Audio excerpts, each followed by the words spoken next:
ಗೌರಿಬಿದನೂರು ನಗರದ ಹೊರವಲಯದ ಬೈಪಾಸ್ ರಸ್ತೆಯ ಹಿರೇಬಿದನೂರು ಶ್ರೀ ರಾಮಲಿಂಗೇಶ್ವರ ಸ್ವಾಮಿ ದೇವಾಲಯದ ಆವರಣದಲ್ಲಿ ಶಿವೋತ್ಸವ ಕಲಾ ವೈಭವವನ್ನು ಉದ್ಘಾಟನೆ ಮಾಡಿ ಮಾತನಾಡಿದ ಮಂಜುನಾಥ್, ಅಪಾರ ಸಂಖ್ಯೆಯಲ್ಲಿ ಇಲ್ಲಿ ಸೇರಿರುವುದು ನಮ್ಮೆಲ್ಲರ ಭಾಗ್ಯ.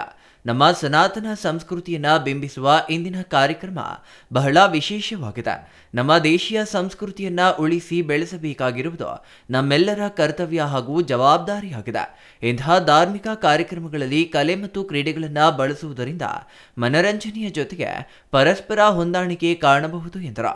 ಮೊದಲಿಗೆ ಎಲ್ಲರಿಗೂ ಮಹಾಶಿವರಾತ್ರಿ ಹಬ್ಬದ ಆರ್ಥಿಕ ಶುಭಾಶಯಗಳನ್ನು ತಿಳಿಸ್ತಾ, ಈ ಒಂದು ವೇದಿಕೆಯಲ್ಲಿ ಆಸೀನರಾಗಿರ್ತಕ್ಕಂಥ ಈ ಒಂದು ದೇವಾಲಯದ ಮುಖ್ಯಸ್ಥರು ಯಾವುದೇ ಒಂದು ಹಬ್ಬ ಹರಿದಿನ ಆಗಲಿ ಉತ್ತಮವಾಗಿರ್ತಕ್ಕಂಥ ಕಾರ್ಯಕ್ರಮಗಳನ್ನು ಆಯೋಜನೆ ಮಾಡ್ತಕ್ಕಂಥ ನಮ್ಮ ಈ ಒಂದು ದೇವಸ್ಥಾನದ ಮುಖ್ಯಸ್ಥರಾಗಿರ್ತಕ್ಕಂಥ ಕಿಟ್ಟಪ್ಪನವರೇ ಮತ್ತು ಎಲ್ಲ ವೇದಿಕೆಯಲ್ಲಿ ಇರ್ತಕ್ಕಂಥ ಗಣ್ಯರೇ ಮತ್ತು ಎಲ್ಲ ಸಾರ್ವಜನಿಕ ಬಂಧುಗಳೇ, ಈ ಒಂದು ದಿನ ಮಹಾಶಿವರಾತ್ರಿ ಹಬ್ಬದ ಪ್ರಯುಕ್ತ ಈ ಒಂದು ದೇವಸ್ಥಾನದ ಆವರಣದಲ್ಲಿ ದಿಕ್ಸೂಚಿ ನಾಟ್ಯಾಲಯದ ವತಿಯಿಂದ ಮಕ್ಕಳಿಂದ ಒಂದು ನೃತ್ಯ ಪ್ರದರ್ಶನವನ್ನು ಇವತ್ತು ಹಮ್ಮಿಕೊಂಡಿದ್ದಾರೆ.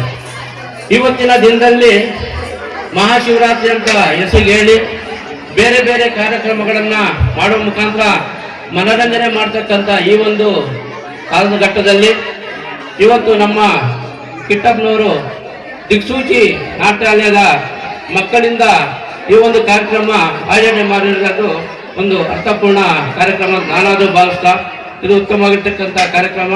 ದಿಕ್ಸೂಚಿ ನಾಟ್ಯಾಲಯದ ಮುಖ್ಯಸ್ಥೆ ದಿವ್ಯಾ ಶಿವನಾರಾಯಣ್, ಕಲೆಗಳಿಗೆ ಪ್ರೋತ್ಸಾಹ ನೀಡಿದಲ್ಲಿ ಮಾತ್ರ ದೇಶೀಯ ಎಲ್ಲ ಕಲೆಗಳು ಉಳಿಯುತ್ತವೆ, ಅದಾಗದಿದ್ದಲ್ಲಿ ನಮ್ಮ ಕಲೆಗಳು ನಶಿಸುತ್ತವೆ.